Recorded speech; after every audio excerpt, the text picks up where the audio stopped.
check out this. I think you guys have seen this hoodie before, this Coyote Works hoodie.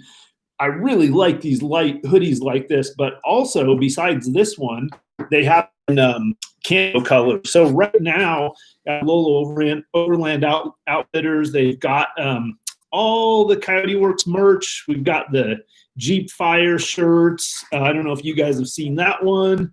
That's the Coyote Works Jeep Fire shirt. They've got this logo on the hoodie. They've got these in mostly camo colors. Coyote Works t-shirts, all of that. Let's see. Okay, yeah. So Daniel from Lolo is saying they have the camo hoodie, which is a little bit heavier fabric than this. This is kind of a light, thin one for inside the house. So, so that's pretty cool. All right, what are we going to talk about tonight, guys? So I had a couple of topics here that were kind of lead-ins from some user questions, but what I wanted to start out with is I wanted to start out with some conversations about there's Black Pearl Voyager, Ted and Monica. Good to see you guys tonight. So something that I get a ton of questions about that I wanted to spend some time talking to you guys about tonight is kind of the, let's see, what do we got here? Cash 82 with the first chat, friend. Thank you. That $5 goes straight into the gas and tire fund. In fact, on that note, I was just looking at the tires on my Jeep and I'm about ready to replace those. So one of the questions I get a lot is kind of comparing or wanting my thoughts on comparing the ground tent versus the rooftop tent. And I don't know if some of you guys remember that have been with me for a while or been with my channel for a while. Back when I first got the Dune Jeep, the Dune colored Jeep, the one that ultimately ended up catching on fire. Back when I got that Jeep, I don't know if you guys remember, but I spent almost a whole summer without a rooftop tent. I had a rooftop tent on my Xterra. When I first got that Dune Jeep, I went back to a ground tent for a while. And then now, obviously, I'm using a rooftop tent again. And then more recently, I got that truck set up. And as you guys saw in my last trip video, when I'm camping out of the truck, my plan is to kind of go back to the ground tent setup. So I've got a lot of experience camping both ways. My earliest memories of camping were actually throwing a couple of things, including a ground tent in the back of a old Chevy pickup. Well, I had a couple. I had a Dodge Power Wagon pickup truck, an old one like a 71 or 72, and then had a short wide box Chevy pickup truck for a while. So back in those days when I ran those, that was ground tent, chuck box, a couple of real basic items in the back of those. For those of you that have also been following my channel for a while, I'm guessing there's probably not too many people out there that have used as many different rooftop tents as I have. I don't know if you guys saw the Instagram post that I threw up today doing the notice about this live video, but just going back through, some pictures, I think I came up with pictures of 5 different rooftop tents that I used. So I used 2 different CVT rooftop tents a couple of years ago, and then I started working with Free Spirit Recreation. They've been sponsoring me for a couple of years, and I've used virtually every model of rooftop tent that Free Spirit Recreation has come out with. When I've been down in Africa and Mexico, I've camped in rooftop tents on rented vehicles down in those areas. So I have, I don't even know how many different rooftop tents that I've slept in. So, but it's pretty much been the gambit. I'll tell you a few that I haven't used that I don't have any experience with, or like the Ursa Minor or the AT Overlands. Some of those ones where it's kind of a rooftop tent built into a canopy, I don't have any experience with those. But what I wanted to talk about is, and this comes from a lot of people when they're just getting started overlanding, and they're trying to decide how to kind of set up their rig for their basic camping setup.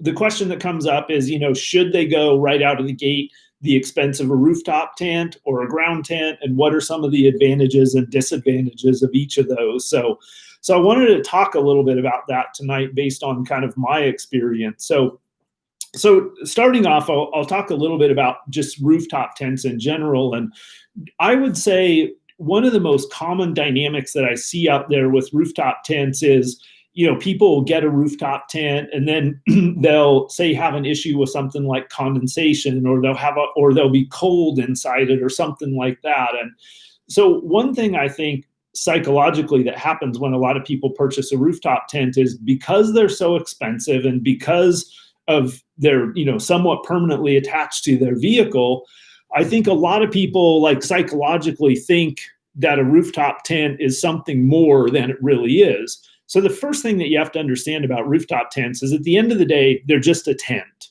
They're just a tent that's on top of your vehicle, that's semi-permanently mounted to your vehicle, right? Or your rack, more specifically. But at the end of the day, it's a tent. And so rooftop tents are going to have all of the same drawbacks, all of the same advantages and disadvantages for the most part, functionally, as the ground tent does, right? The only difference is they're up on top of your vehicle instead of down on the ground. So probably one of the most common things that I hear people talk about is condensation issues in their rooftop tent. So I just want to touch on this real quick. So the issue with condensation is an issue with all tents, and condensation is a result of moisture inside the tent that's generated from your breath and stuff like that. That's part of it. But part of it is a result of the inside of the tent being a different temperature than the outside of the tent, and more specifically, it being warmer inside of the tent and colder outside the tent. So the tent walls are cold, so your condensation builds up or collects on the walls, just like when you have an ice cold glass of water and you set it down outside, it develops dew on the outside of it, right? Condensation on the outside of it. So the first thing to know is that rooftop tents are just a tent. But here's some things to consider, or some things that are, in my opinion, are really nice about the rooftop tent. So number one, and probably the biggest reason why I mostly use rooftop tents in the overland application, is because if you think about it, what a rooftop tent does is it takes a whole bunch of camping gear that normally you would have to store inside your vehicle, and it puts it on the outside of your vehicle. So if you think about it, your rooftop tent ends up being your tent, your mattress, your sleeping quarters. And then to take that a step further, most rooftop tents, you can actually put your sleeping gear up in the tent and leave it up in the tent, even when the tent's stowed. So what happens is your rooftop tent ends up taking, here's a list of items that when you're using a rooftop tent, you don't have inside your vehicle. You don't have a tent. You don't have a ground pad, some kind of a mattress pad. You don't have a sleeping bag. You don't have your pillows. You don't have your extra bedding. All of that stuff is now not inside your vehicle, which is freeing up space inside your vehicle for other stuff. So in the overlanding application, for me, the ideal rig is that smaller size SUV, something like a Jeep or an Xterra or a 4Runner or something like that. But you are somewhat limited on space inside. So the cool thing about a rooftop tent, or one of the major advantages to a rooftop tent, is that it puts all of that gear out of your vehicle. So that's the first thing I would say. The second thing I would say is the comfort level sleeping, because in a rooftop tent, basically the floor or the pan of the rooftop tent is your bed. And generally speaking, they have a fairly nice mattress on them.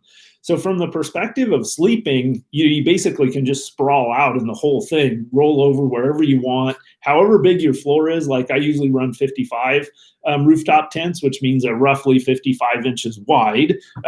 So I basically have a 55-inch wide bed up in my rooftop tent to lounge around in. So they're really comfortable in that respect.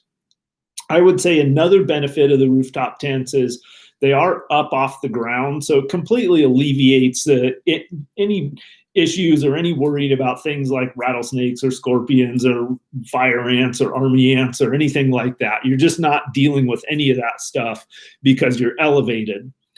This is not too much of a concern to me here, but in other countries, like in like the African countries and things like that, another nice thing about the rooftop tent is they're up and somewhat out of the way of potentially dangerous game that might be down on the ground, although we don't really have too much of an issue with that here in North America. So for the rooftop tent, I would say another, I'm going to call this an advantage of a rooftop tent, but really with some of the modern instant tents, this isn't much of an advantage for a rooftop tent. is just the ease and the convenience of setup. Now, understand there's two basic kind of styles of rooftop tents. There's the soft shell or soft cover rooftop tents, and then the hard shells.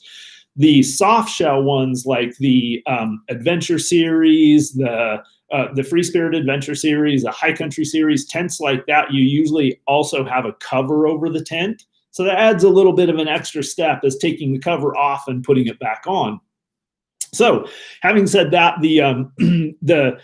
for the most part, they're pretty easy to set up and take down. Usually the hardest part of them is putting that cover, taking that cover off and putting that cover on.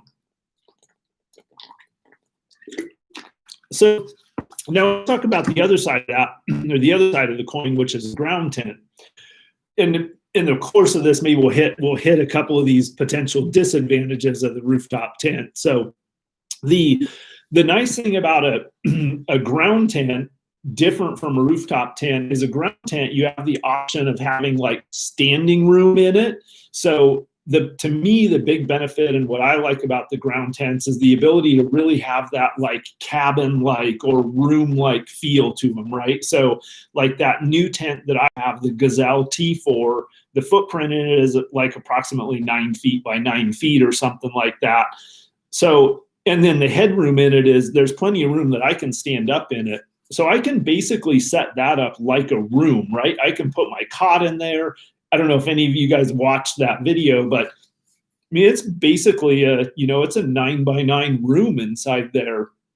So I can have a table, I can have a cot, I can stand up, I can move around. Now, for the most part in the summertime, like that's not that big of a deal. I'm not going to spend much time inside my tent. But in the wintertime, that is really nice, having that space to be able to chill out in there. All right, let's see. Mount Hood Growler, thank you. Okay, so real quick here, because this ties into this. So Mount Hood Growler is asking, she's saying she's getting ready to buy her first rooftop tent for her cross track. So she's appreciating discussing this topic. So so thank you for the contribution, and maybe hopefully something that you hear here might help you make that decision. So the ground tent is going to give you a lot of room. It's going to give you the ability to be able to set your sleeping quarters or your living quarters of your camp, and then you don't have to tear anything down if you want to drive off in your vehicle, right? Whereas when you're camping out of a rooftop tent, you basically have to stow your rooftop tent to drive anywhere in your vehicle. So there's a little bit different situations where each one is good, right? Like for me in the summertime especially, or actually for most of my camping, I'm usually traveling during the day and I'm only really in camp to eat and sleep. So for me, it's not that big of a deal for me to have to stow my rooftop tent to drive away, because I'm stowing my camp to drive away anyway, regardless of what kind of tent that I'm using, right? That's just the nature of how I'm exploring out there, is I'm moving every morning, right? I'm getting into camp late in the day, I'm sleeping and eating, and then in the morning I'm eating, breaking camp, and leaving. So Ian, my man, thank you. Ian is from the UK. Wow. So what time is it there, man? What time is it in the UK for you? And somebody else sent me a message and they were really bummed because they missed these live episodes. They're in Israel. And so it's like the middle of the night there. So to me, the nice thing about that ground tent is that ability to be able to have all that extra space. And that really comes into play if you're going to be camped in one spot for longer, or it's in the wintertime and you're subject to bad weather. Right? Now, here's a place where a rooftop tent is just really not optimal, is like you get a major storm that comes in, and it's pretty much just not that fun or that comfortable to be outside. So you just want to hole up in your tent, wait for the storm to go by. That is not ideal in a rooftop tent, where you can't really stand up, you can't, walk around in them or anything like that. I mean, it's basically hanging out in a rooftop tent is sort of like hanging out in bed, right? If you think about that. So if you get snowed in like for an entire day or something, that's not that fun. Where if you're in something like the T4 or the Oz tents or something like that, you can stand up, move around. Let's talk about some other stuff that you can't do in a rooftop tent. You can't really do a lot of cooking in a rooftop tent, whereas in a ground tent, you can easily set up your table in there, your chair. You can do some cooking. You can do whatever you need to. So again, ideal for a situation where you might have to spend more time inside of your tent. I'll tell you guys what I usually end up doing when the weather gets really bad and I'm out in my rooftop tent setup is that's where just hanging out under the awning really comes in. But it's not easy to get an awning up, to get a fire up close to your awning, to get heat from that. You don't want to get a fire too close to your awning or your vehicle because the sparks and the smoke and stuff like that. So even when you're under an awning, you're not really necessarily sheltered from the weather. Some rooftop tents do have annexes that attach to them that give you a large space down below. That's actually a pretty interesting way to go. There's a video back a ways on my channel where I set up a winter camp and I set up my rooftop tent and the annex off of it. So I have a big room below, and I actually did set up my heater in the room below, did some cooking and stuff like that. The downside to that is once you do that, now your vehicle is anchored to that spot until you take all of that stuff down. And generally with a rooftop tent, setting up a rooftop tent and that added annex room is more work than just setting up a ground tent. More work and more time consuming than just setting up a ground tent. John Freeney, thank you, my friend. So he's got a question. So he's asking, have I looked at any hot tent setups? So, and Craig Home comes through. Thank you, my friend. Let me see real quick. Crua Culla Max 3-person insulated inner cocoon tent. Check it out if you can. Okay. I think I've heard of that brand before, but I'm not familiar with that tent. So I'm going to check that out.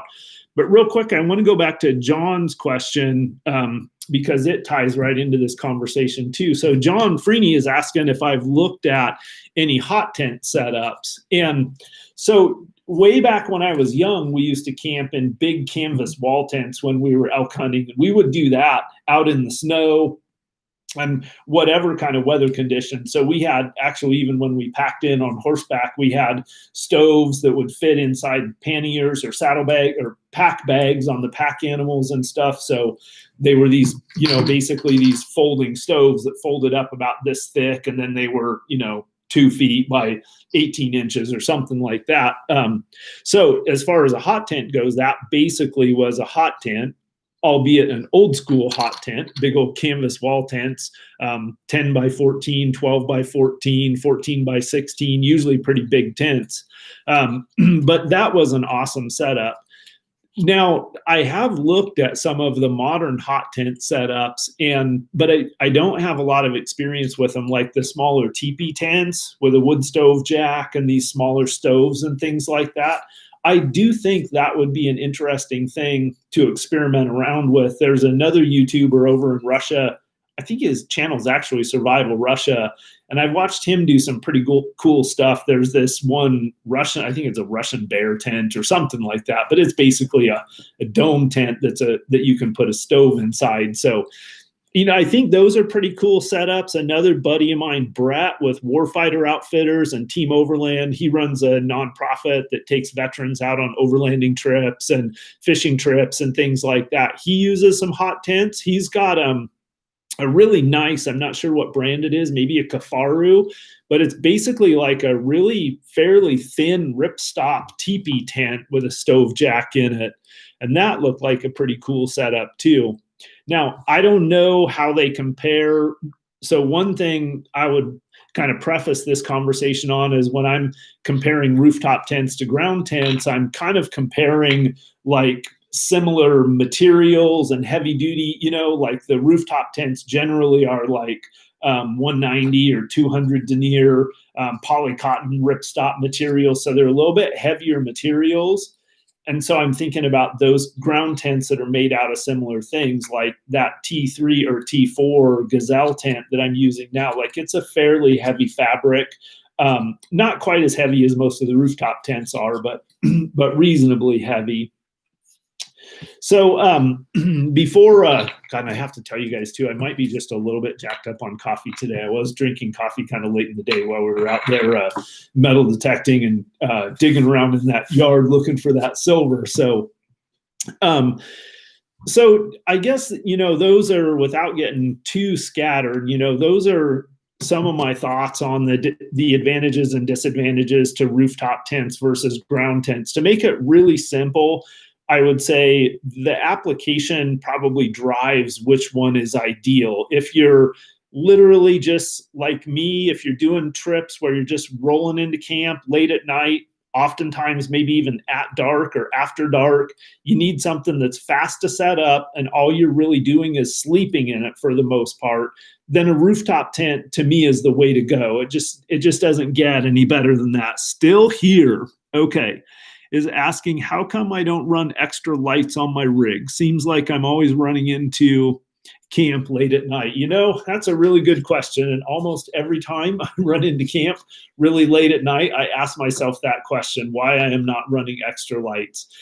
The only answer I can give you to that is, for the most part, I generally modify my vehicles as little as possible.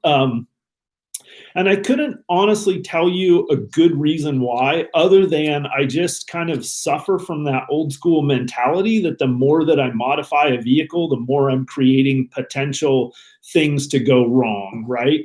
Now, I get that that's not necessarily the case, and that as long as people do good quality work, that's okay.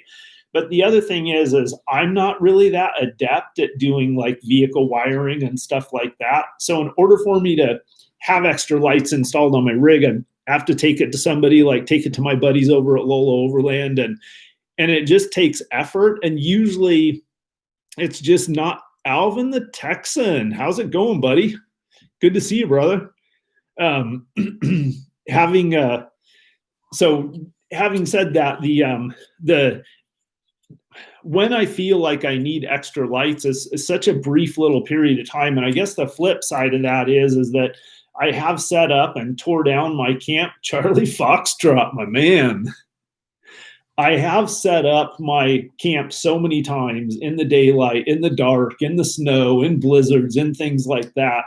I can pretty much do it by feel. So it's not actually that big of a deal without the extra auxiliary lights. And for the most part, I try to keep a pretty low signature out there. So I don't necessarily like a really well-lit camp. I turn lights on while I'm filming for you guys, because obviously at night, if I don't have lights on, you can't see anything in the video.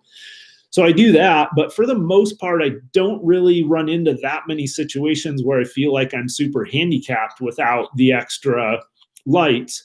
The one thing I have been thinking about that I would like to stick on my Jeep, and maybe even that truck, is some really bright reverse lights. That I think would come in handy a lot. All right, so Charlie Foxtrot is asking, have I done the Oregon or Washington BDR, which is the backcountry discovery route? So in Oregon, we call it the OBDR, the Oregon Backcountry Discovery Route. In Washington, it's the WBDR, Washington Backcountry Discovery Route. And how about a terrain park to get some experience? So 2 questions. Answer to the first question is I've done pieces of the Oregon Backcountry Discovery Route. I haven't done the entire thing from end to end. I've done portions of it that are interesting to me, but it is a cool route if somebody just wants to get. Here's what's really cool about the OBDR is if somebody really wants to get a good feel for what Oregon has to offer, that's an awesome route to run. You'll get a little bit of pretty much every type of terrain and, desert, forest, coastal forest, Cascade Mountains, high desert. You'll get a little bit of everything. And that, I think, is a really cool opportunity for people. And to be able to do it on a known route where you can download your waypoints, you can download your routes and everything, it takes all the guesswork out of it. So I think it's an awesome way to go for, especially if you're kind of earlier in your experience level overlanding. I think routes like that are really cool. But also, as far as a route that just showcases Oregon, that would be a fantastic one to do. Now I got all distracted and I forgot about the second part of the question. Okay, so the second part of the question was how about a terrain park to get some experience? And I think that's a great idea. You know, it's interesting. I forget a lot just because I mean, I tell you guys, I remember driving out on the ranch when I was probably 12 years old. You know, I remember my dad and my grandfather teaching me about four-wheel drive, teaching me about low range, teaching me about, you know, I remember from as early as I can remember driving, like my dad drilling into me, you know, that speed is one of the biggest enemies of your vehicle when you're in extreme terrain, and driving our old flat fender Willie's Jeep down in Granny Low, just crawling over the boulders, crossing the creek, driving around it. We had all kinds of like lava rock and stuff on the ranch. So, you know, just crawling over all of that stuff. So I kind of forget sometimes that I have that background coupled with years and years and years of experience. And some of that experience comes in the form of breaking rigs, right? And and over time, you know, I've really kind of learned how to navigate off-road out there.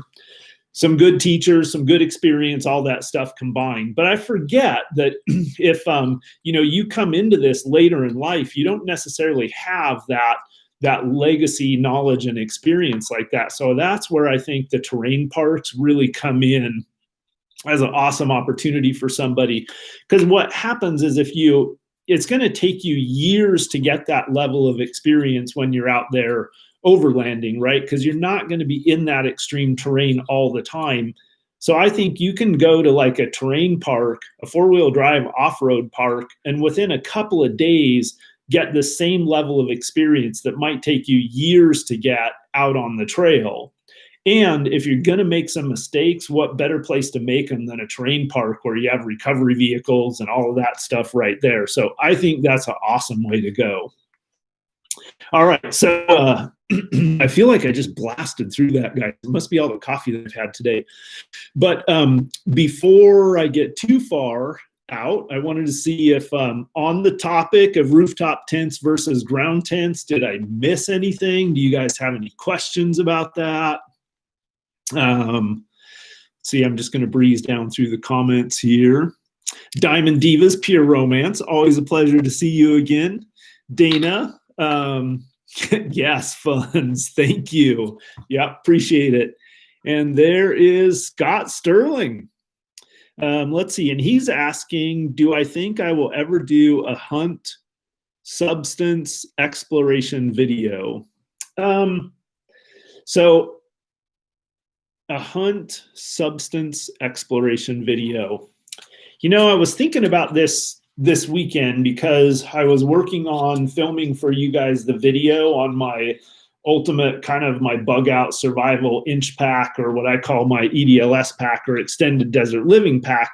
And inside that pack, I have snares and, you know, things for hunting and stuff like that. So I was thinking about that. It's been a long time since I've done a video about subsisting out of that pack out there. I don't do a lot of hunting anymore, but I do some.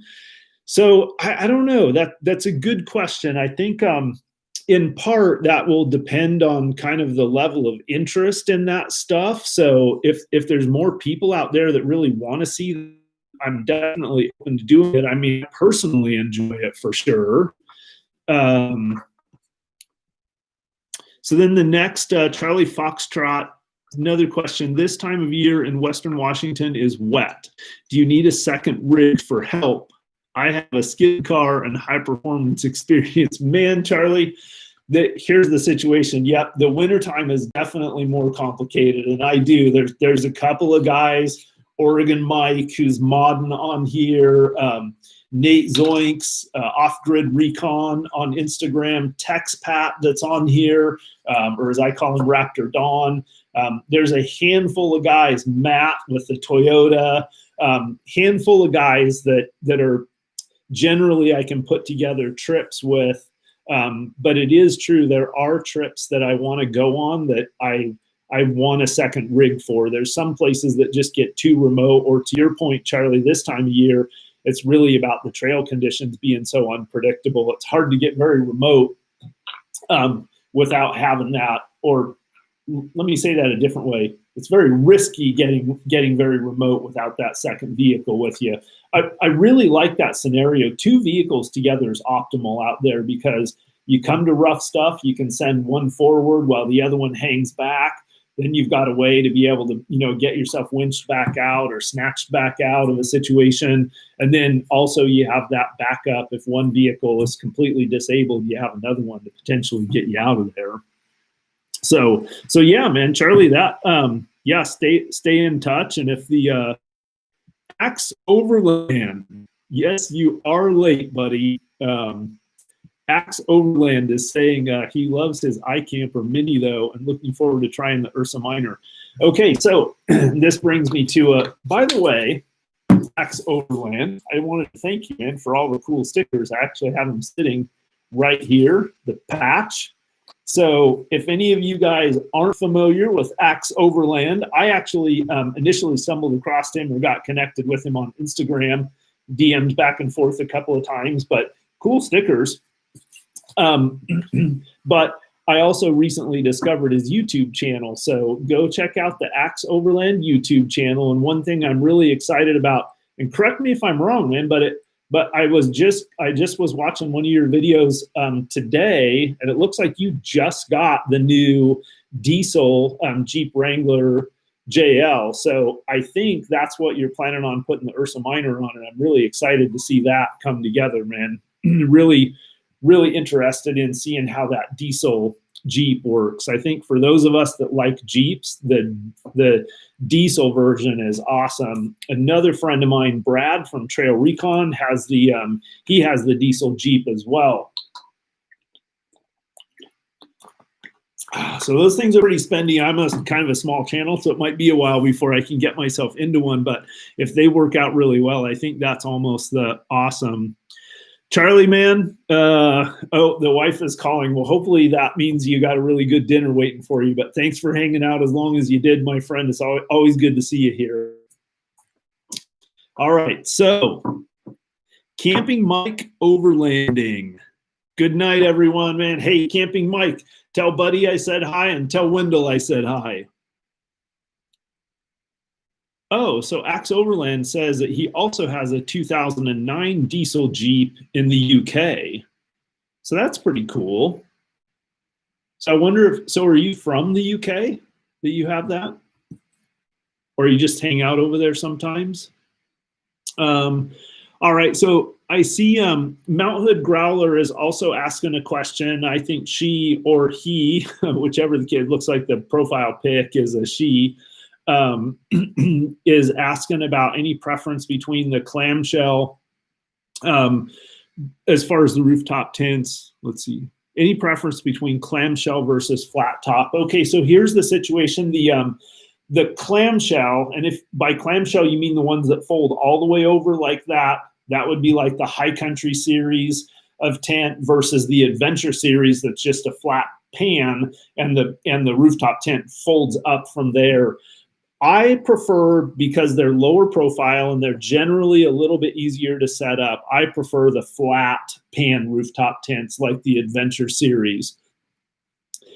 I like those because they're lower profile, but they are a bigger footprint. So depending on what vehicle you're putting them on, sometimes that bigger footprint of like the Adventure series or like I forget what the model is, but there's like a roof nest that's a flat pan, or like the Free Spirit Evolution or Odyssey series, hard shell tents. So that sometimes can be the issue. I think those flat pan tents are perfect on Jeeps. Forerunners have a little bit more slope to the body. So sometimes those flat pan, especially when you get the bigger size, like the 55 series, can look a little big on the four. Oh, Scott, thanks, my friend. Threw in some money for plinking ammo. Yeah, no problem. I'm happy to do it, buddy. And that's just perfect because ammo's spendy right now. So yeah, Mount Hood Growler. So I think, I don't know what that vehicle is that you have, so I'm gonna Google that and look it up. But I would lean towards, one of my all-time favorite tents is the Adventure series from Free Spirit. As far as a soft-sided tent, that's just so easy to set up, really comfortable. I love how low profile it is on top of the vehicle. So that's kind of my thoughts on that versus the clamshell. Let's see.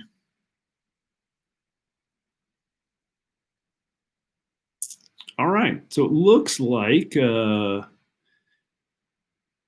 don't see any questions hanging out there too much. What should we do next? Or should I was going to talk a little bit about, but this is kind of a big topic, and we've already burned up like 40 minutes. I don't want to keep you guys on here too long, but yeah, I was going to talk a little bit about just kind of a basic, really simple loadout for camping, but I think that could take us a while. So Oregon might say in story time, he wanted me to tell a story about one of my trips in Africa, but let me see if he texted me back and he told me which story he wanted me to tell, because trust me, I've got a bunch of them from my days in Africa.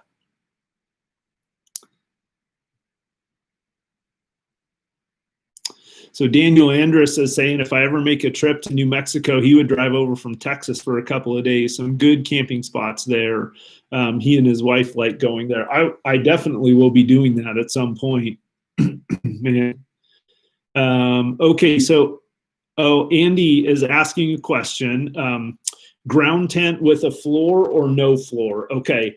So my preference is a floor. I like a good heavy duty floor in a ground tent. The reason why I like a floor is because that generally helps keep the envelope of the tent more secure from critters, right? I don't have to worry about like, sage rats or moles or bugs, ants, things like that. So I like a floor in it. That gives me a completely sealed tent and prevents me from having to deal with any issues, or for the most part, for dealing with any issues with bugs inside the tent.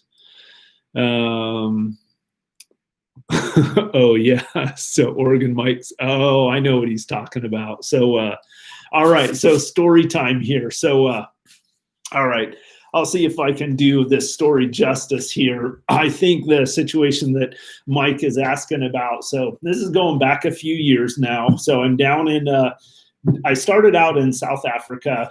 I was hanging out with a couple of buddies down there. And at some point in the trip, we heard about, or one of the guys had a contact with another guy that owned this big ranch up in Namibia. So we decided that we were going to jump on a plane and head up to Namibia. So we all, I don't even remember where we were in South Africa, but anyway, we ended up going to Johannesburg, jumping on a plane, flying up to Namibia, which is kind of the next country to the north on the Kalahari Desert side of South Africa. We flew into Windhoek in Namibia, and then I can't remember if we rented a bakkie or a pickup truck. Somehow we ended up with a rig. And we drove all the way out. We were going out to stay at this guy Verna's farm, and we did. We ended up spending a night at Verna's farm, touring all over his farm. Really cool. They call them farms there, but they're basically these huge ranches out in the middle of the desert that, there's very few people out there, so it's miles and miles from one ranch to another. And the country is like these rolling red dunes with these, what they call streets in between the dunes, which is where the grasses and the camel thorn trees grow. And there's these very rare occasional oases and these dry playas, pans, and just really beautiful country. So we hung out on Verna's farm for a couple of days. I don't think we hunted anything there. And then we shot over to another guy's farm, and he told us about this other farm to go to. So we ended up, like our third hop, we ended up in this place called Pongola. No, not Pongola. It was not called.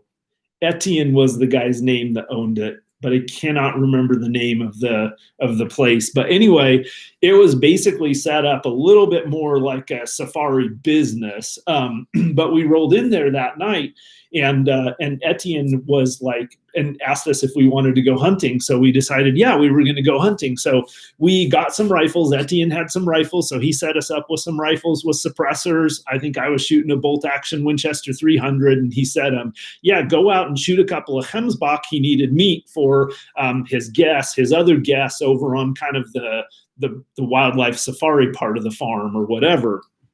So we took off out, let's see, Oh, real quick, Fred Ball's asking if a mountain lion could climb the ladder. I suspect mountain lion could definitely climb a ladder in a rooftop tent, man. So I'm always just praying they're not that hungry. So going back to the story, so it's getting late in the evening, and we roll into Etienne's place there, and we decide to go hunting. So Etienne gets in the bucky. Again, a bucky is what they call a pickup truck, basically there. So we all pile in the bucky. Me, my friend Gerard, there's another guy with us too. I cannot remember his name. Had a couple of rifles, and we take off, and we go miles and miles and miles away from where the house and the outbuildings and all that are, to go hunting out there. Well, we spot a herd of hemsbok. So me and two guys, we jump off of the bucky and we go kind of crest these dunes up here to shoot these hemsbok. In fact, oh man, this could be really awesome, guys. I think I might be able to show you some pictures of this. Oh yeah, look at this. Okay, so this is basically what I was hunting. And this is actually on that place. Here's another one right here. All right, so we are driving through the dunes. We spot some hemsbok, and this is basically what I do. I stalk up to the very crest of these dunes, and you look over the crest of the dune, you slide your rifle up, and you spot the other side. And usually the other side is a couple of 100 yards through what they call the street, which is the low spot in between two dunes. So you got a low spot, a street, and then dunes on either side. And the animals hang out in the low spot, and that's where the camelthorn trees go. So we cross a little dune, and there's a really, really nice hemsbok bull down there. So I take the shot and I drop the hemsbok, but there's other animals there too, other hemsbok as well. So they all run when I shoot that one, but because we're shooting suppressed rifles, they don't necessarily go a long ways away. So we radio in, we get the bucky, and they come and they get the hemsbok that we have down, and we decide that we're going to go hike further and track these other animals. Well, to make a long story short, we track these animals, and we have radios to communicate back with the main vehicles on the road, right? Well, it gets late, and, as often happens, yards turn into miles, and 1 mile turns into a couple miles, and it starts getting dark. So we get on the radio, and we start trying to get in contact with our vehicle to come get us, or to at least find out. So here's the other piece of this is, we've never been on this ranch before. We don't know this terrain at all. I've never even seen a map of it. So, and what happens is we're trying to radio back to the vehicle, and we cannot get anyone. So somehow we've ended up out of radio range, and then it starts getting dark. So we start looping our way back, and we find the little track. And by track, I mean the little 2-track that the rig drove us out there on. So we find that little track, but we are miles and miles from the lodge or from the ranch house, and no radio contact. So we end up walking on through the night. I don't know how many hours. We each had like one small bottle of water between us, or we each had like a small bottle of water. So we went through our water, and it's dry. Like during the day there, it's like 106 or something like that. Cools down to like 80 at night. So we are walking and walking and walking. And finally we get to a point where we see lights off in the distance, and this is the ranch house, right? Well, so we get back to the ranch house, but nobody's at the ranch house. They're all at the main resort lodge area, which is like 10 miles away from the ranch house. So we don't know this guy very well, but we're all like basically dying of thirst, dehydrated. So we go rolling into the ranch house there, and we go to the refrigerator, and like there's no water working. And this is, this is the I guess what you would call the outback of Namibia and places like that. This is the kind of stuff that happens there, is stuff just doesn't work. So basically what we find is in the refrigerator, there's like this gallon of milk, and there's like a thing of juice that had like this much juice in it. So we're all just swilling this milk. And if you guys can think about, milk is just like the most horrible thing in the world to drink after you've been dehydrated and thirsty and everything like that. But it's all we had. So we're sitting around the table in there drinking this swilling this milk that's just disgusting, but it's liquid and it's breathing life back into our bodies.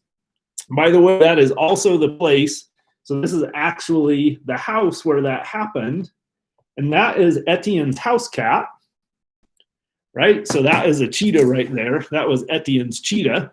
So there's also a lot of crime out in that really remote country. There's natives out there, and they attack the farms from time to time. So having a cheetah as a house cat is a good way to keep people from stealing your solar panels there. So that's the case. But so that was Flash, cheetah's name, or that's what I call him. I don't remember if that was actually his name. And what's really cool about that cheetah is you can kind of hang out with him when he's eating. Like that picture right there is right after we'd fed him a big chunk of meat. So you got a couple minutes you can kind of hang out with him where he's just lounging there, his belly's full. But then you can tell he starts getting kind of edgy, and you do not want a cat that size playing with you. So you only get a couple of minutes to chill out with him. And so I don't know, Mike, hopefully I did that story justice, but that was quite the adventure out there. And all right, so what else? Milk was a bad choice. Ron Burgundy. Yep. All right, so let's do a little show and tell. I always try to throw in a couple of little tips here, some of the things that you guys know about or whatever, but a couple of things that I was going to throw out at you guys tonight is if any of you guys haven't seen these are the Riffs bacon snacks. So these are basically one stick of bacon inside a package. Awesome trail snacks. They're also really good. You can lay them on the grill and cook them over the fire. I actually just had these laying here in case I got hungry during this live broadcast and I needed to eat some. Tip number 2, blue shop towels. These are a camper's best friend. I've gone to using these blue shop towels instead of regular paper towels because they're just stronger. In fact, I can even kind of put a couple of these together, get them wet, and then end up using them to continue to wipe down like my stove and my kitchen area. So these are the automotive shop towels, man. You will be amazed if you switch to these and stop using regular old paper towels. So that has a couple of things there. Some of you guys know about this from Instagram, but I wanted to just throw this out here too. First of all, I wanted to thank everyone who sent law enforcement patches to me, but I collect law enforcement patches from different departments. I did a post on Instagram just kind of sharing some of the departments that I have patches from, but I'm working on a project with them. So if any of you guys out there are in law enforcement and you want, your department or whatever showcased in part of my project, no guarantees on the time frame on when it's going to come together or anything like that. But I've just always had a Alvin the Texan, the blue towels, man. Good trick, isn't it, buddy? But I've just always appreciated law enforcement. You guys know kind of in my role where I live in my hometown, I work in partnership from time to time with our local law enforcement. Can't say enough about the job that those guys do to maintain a certain level of like safety, and the presence that they maintain in our community is just awesome. And right now that's not an easy job. So I just want to say thank you to any of my law enforcement guys. Jacqueline is asking about why. Oh, the Wissy wipes. Yes, I wish I had some of those in front of me to show you. Oh man, I need to show you guys those sometime.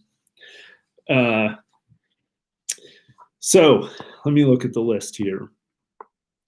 All right, what questions do you guys have? Oh, so C&J Outdoor Adventures is asking, am I on any alternate video platforms? At this point, I'm not on any other alternate video platforms. I kind of keep my eyes open out there. If one starts to emerge that offers good exposure and good opportunities, I would happily double my content, double up, put my content over there also. Jamie Burke. Yes, sir. Yeah, Jamie knows what the Whizzy Wipes are. The towel tablets. Yeah, they're about as big as a quarter, and basically you just add a couple of drops of water to them, and they turn into a towel. Man, they are pretty awesome. Yeah. Any out of state trip soon? Yeah, well, like I said, I was trying to do this Arizona trip in January with Camping Mike and Canine Buddy and my friend Wendell, but that didn't come together, unfortunately. Um, so I probably will be down in Nevada a little bit. Right now, that'll be kind of on hold until the weather gets a little bit more predictable. So that's probably a little later in the spring. Definitely going to do that. I'm going to try to get up into Washington for at least one trip this year. I think Brad and I from Trail Recon are going to meet up and probably will do a big loop starting in Central Oregon and working down into Southeastern Oregon. And when he spins off from that and goes back south towards his home, I'll probably drop down into Nevada. And right now I'm working on a trip down into Southern California, kind of centered around basically doing a couple of days worth of shooting training with some guys, Brass Half Full on Instagram, Kia and Alex and the guys down at Brass Half Full. So if any of you are on Instagram, Half Full, really super solid guys, and I've been wanting to do some firearms training with them for quite some time. So hopefully that's going to come together. Yeah, and I will be doing some video on that. Let me just look at my notes here. So something else that I was going to talk to you guys about tonight that I think is worthy of maybe the next episode is I was really going to talk about kind of the minimum basic loadout that you need to really start camping in comfort, like more like this overland car truck camping style. So what I've done is I've actually put together kind of a list of gear of what I consider the basics to have sort of a comfortable time out there. And I even did a little research looking at kind of price ranges for them to get an idea of how inexpensive it really can be to get started camping. And this all comes back to that same thing, guys, is like so often I get so many messages from people who are sort of waiting to go camping until they get their rig more set up or they get more gear or something like that. And I just really like encouraging people to keep it as simple as possible in the beginning and basically just kind of get the minimum you need and get out there and start experiencing it. So I think we'll break into that next week. And part of where this is all coming from is now I'm kind of outfitting the truck, my second vehicle. And in the course of doing that, I'm kind of going back to that old school setup where I just have a couple of boxes, a ground tent, gear that I put in the back of the truck. So going back to where we all started in this video, you know, another one of the benefits to the ground tent setup is your camping gear is not attached to your vehicle. So like my truck, for example, I want to use it for other things other than just a camping rig. So basically I can have my ground tent and my little loadout all staged in the garage for it. When I'm ready to go on a trip, I just throw it in the back of the truck and go. And then when I come home, I set it out in the garage. And it's really a small number of boxes and packages together, but it really allows me to use my vehicle for other things besides just camping, number one, and number two, not have all that weight and gear in it all the time, if that makes any sense. So, all right, where are we at here? I feel like the time goes by so fast, and this is so cool. Mike, I see doing an awesome job. So everybody give a huge shout out to Oregon Mike. Thank him. He's doing an awesome job moderating tonight.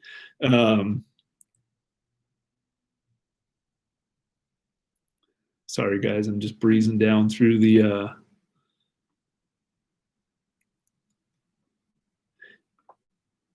Alvin the Texan, you out of here, brother? See you, man. Poor Man's Paradise. Okay, so Poor Man's Paradise is asking, what do I use for emergency communications off-grid when I don't have cell service? Well, historically, my backups were a ham radio or CB radio, ham radio with GMRS frequencies on it. But now I've just recently added the Garmin InReach, courtesy of Lolo Overland, who carries the entire Garmin line of InReaches up there. So that now is like, and that's for the most part 100% reliable out in this country, right? There's always access to the satellites to the degree that they're operational anyway. So I really feel like, I mean, that's kind of the be all end all as far as emergency communication. It allows me to send out for an SOS on one hand, but on another hand, it also allows for me to send text messages via the satellite to my friends. So I can send a text message to Josh and Daniel, my brothers up at Lolo Overland, and say, hey, I'm stuck out in the mountains down in the desert. Come get me. Josh Rue is also asking how I like the InReach, and that's the deal. I really like it. I really feel like it's kind of the ultimate solution. I don't know a lot about the spot beacons. I know for a long time they were kind of the gold standard in an emergency locator. From what I understood, they were relatively single purpose, and that basically all they were was a locator. The thing about the InReach that's nice is you can link it with your phone via Bluetooth and use your phone to send text messages and things like that. The plan I have for the InReach allows me to send up to 40 text messages a month. So yeah, that's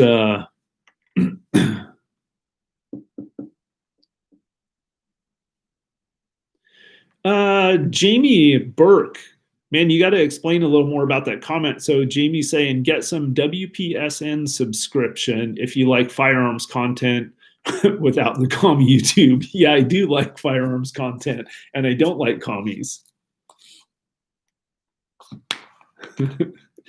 Yeah, so Jamie, tell me more about that, whatever that was, that W thing.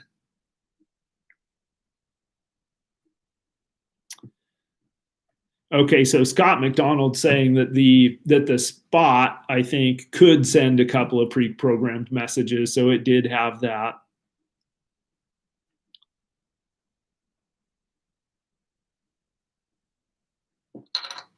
All right.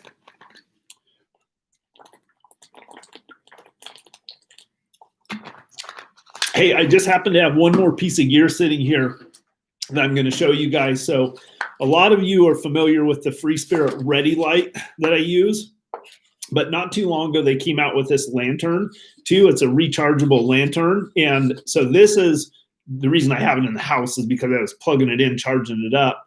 But this is now what I've thrown in my truck camping loadout. I'm kind of keeping that simple, so I don't have a Ready Light in that loadout, and this fits right inside my box. But what's cool about this is it's got the lantern, and I can adjust the brightness on that.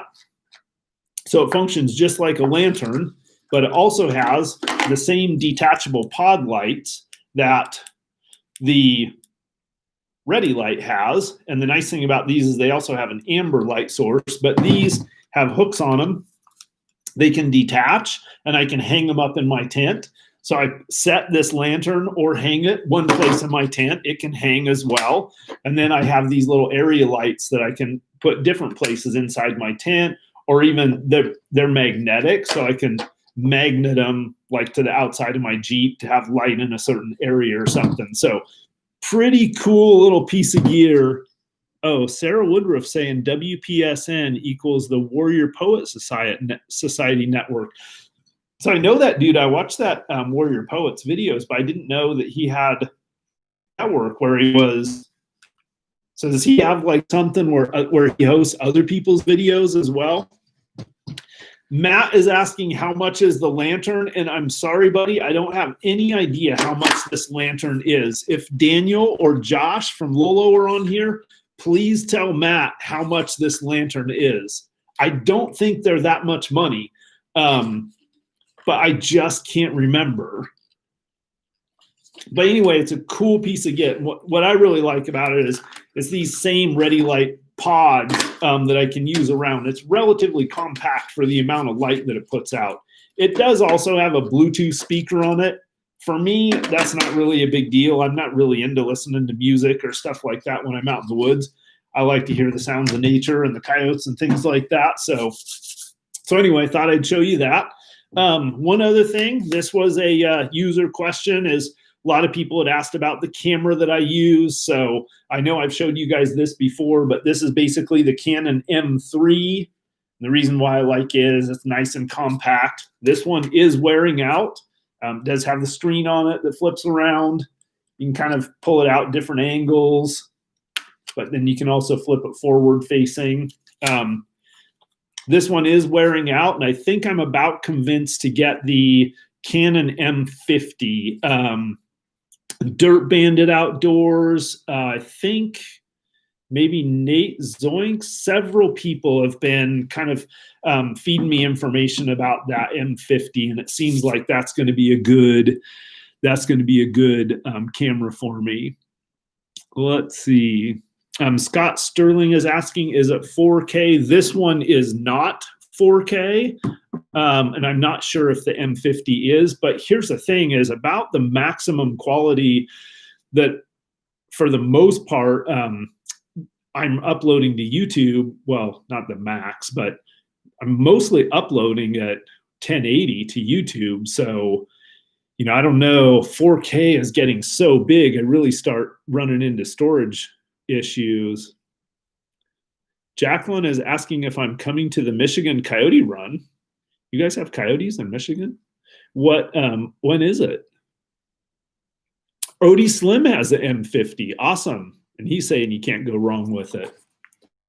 Yeah, I don't know. And Mike's asking, what is the drone package where they repair your drone for free? And I don't know about that. I wish I had it, because I just finally, my old drone took a dive and I had to get a new one. All right, so let's see. Oh, hey, I had a question from the Purple Nader, and I haven't seen him on here tonight. So Purple Nader, hopefully you're on here, or at least you watch this later, but he asked, how does the truck ride out there on the trails compared to the Jeep? So this is something that, I might talk in more depth about this at some point in the future. But so here's the deal with the truck versus the Jeep. In my opinion, nothing rides better on rough, off camber, crazy environment out there. Nothing rides better out there to me than a Jeep. The amount of articulation they have, the suspension and everything in them, especially with the 2.5-inch AEV lift kit that I have in mine, nothing is more comfortable on the trail. However, I would say the opposite for the pavement. On long pavement drives, like I'm not going to say hate, but I really do not enjoy driving my Jeep long distances on the pavement. It wanders all over the road. It's top heavy because of the rooftop tent, all the weight in it. So, you just have to drive it 100%. Like, you can't really be spacing off and relaxing. So that's where the truck comes in. So the truck drives on the pavement actually really, really nice. It also drives fairly nice on more your gravelly roads, or somewhat not too crazy rough dirt roads out there. It does just fine in that environment. It rides much rougher than the Jeep on really rocky roads. So that's the deal. The truck's much better on pavement and better off roads, not as bad off roads. And the Jeep is the money on really extreme terrain. So depending on what kind of terrain, dealing with both dictate which vehicle that I take for the most part. All right, so let's see what else we got. Yeah, as far as the ride on 40 roads and stuff, the truck ride's awesome.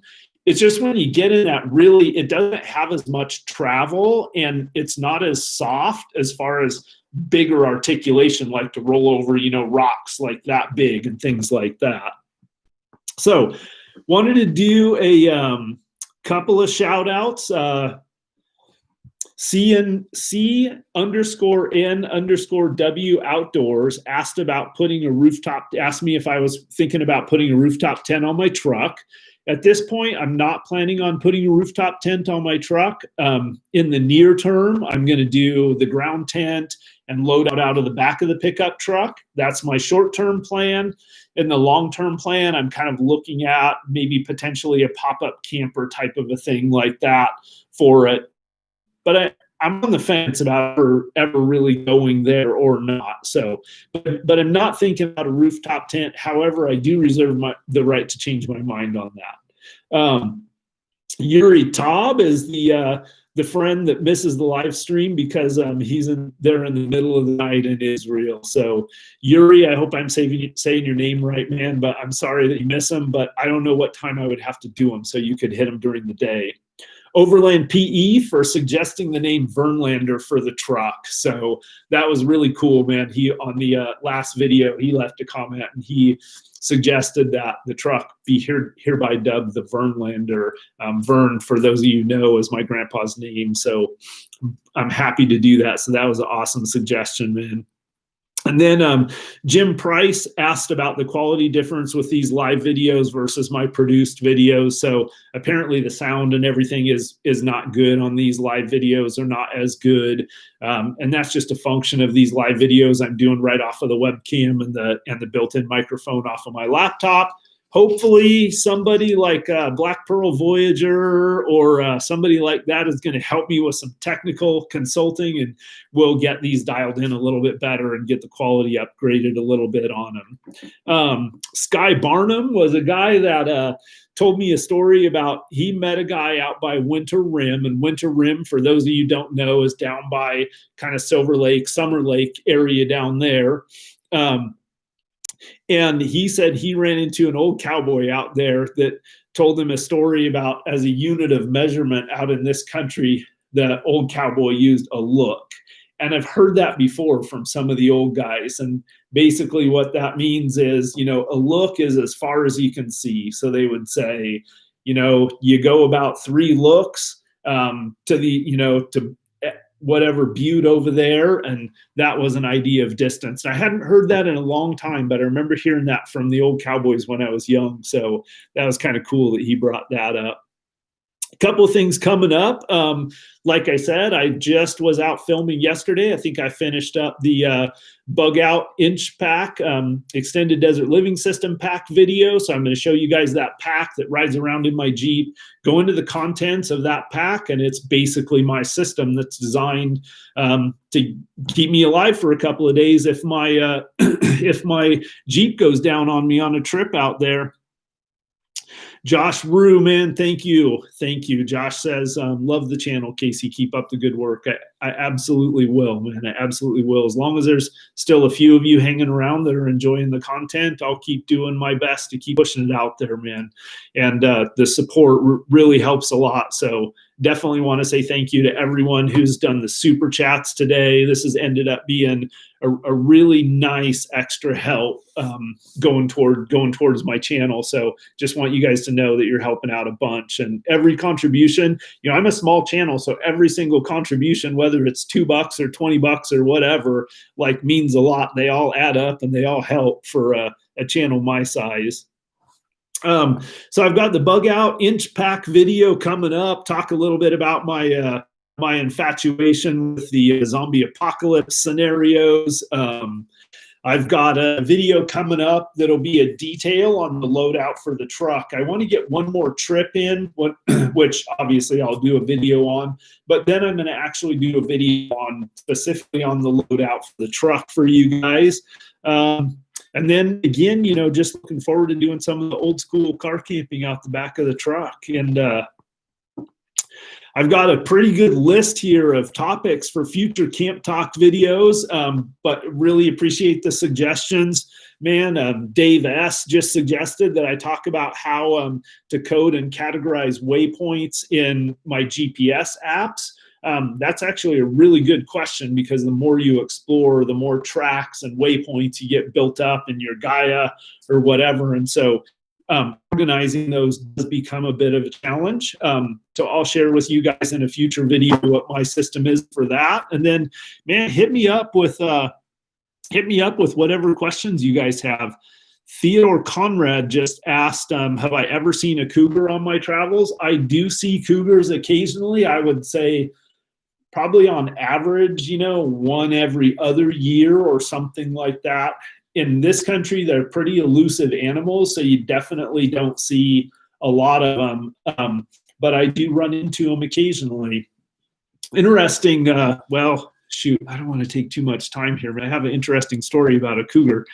I'll have to put this list. All right, man. Chuck, RF150 is saying good night. He's signing off, man. Yeah, getting late for us old guys on the East Coast. Well, the cool thing is I'm a government employee, so tomorrow's a holiday for me. So this is like the first Sunday live video in history that I don't have to kind of start getting ready for work tomorrow. Yeah, so I think that's it, guys. That's about what I have for this one. So I'm not seeing any other questions there, and we are sitting at just a little bit over an hour, and I don't want these things to drag on too long for you guys. But man, please do hit me up with any questions or topics, ideas that you have for future ones. Just leave them in the comments down below this video. Even after we're not live anymore, this video will hang out on my channel, so you can always put them down there. Jamie, always a pleasure to see you, my friend.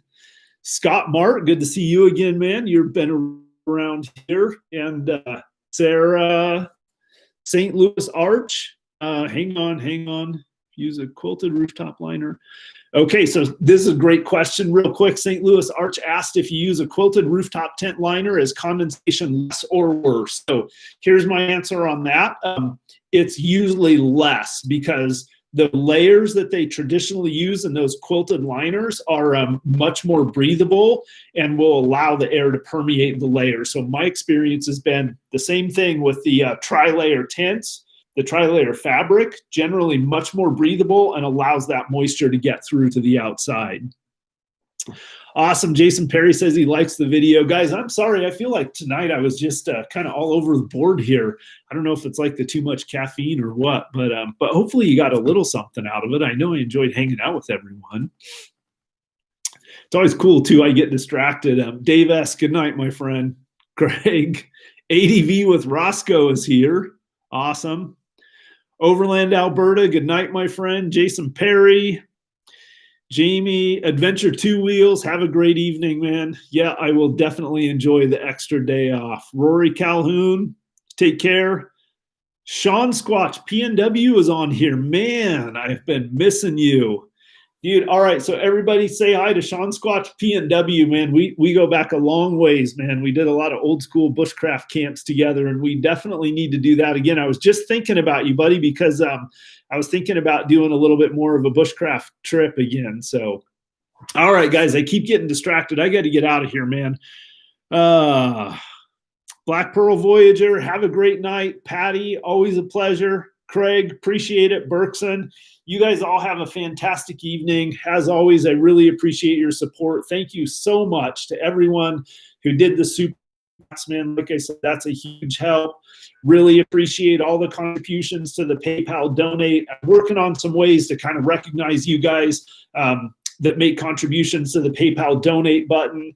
I feel like, man, I'm just overwhelmed with appreciation at the support, you guys. So I just want you to know how much I appreciate it, and trying to figure out a way to give you guys a little recognition. Scott McDonald, take care, my friend Craig. Jacqueline Burkeson, Adam Miller, Kim Gary, have a great night, you guys. I'm signing off. Until the next one, Coyote Works, out.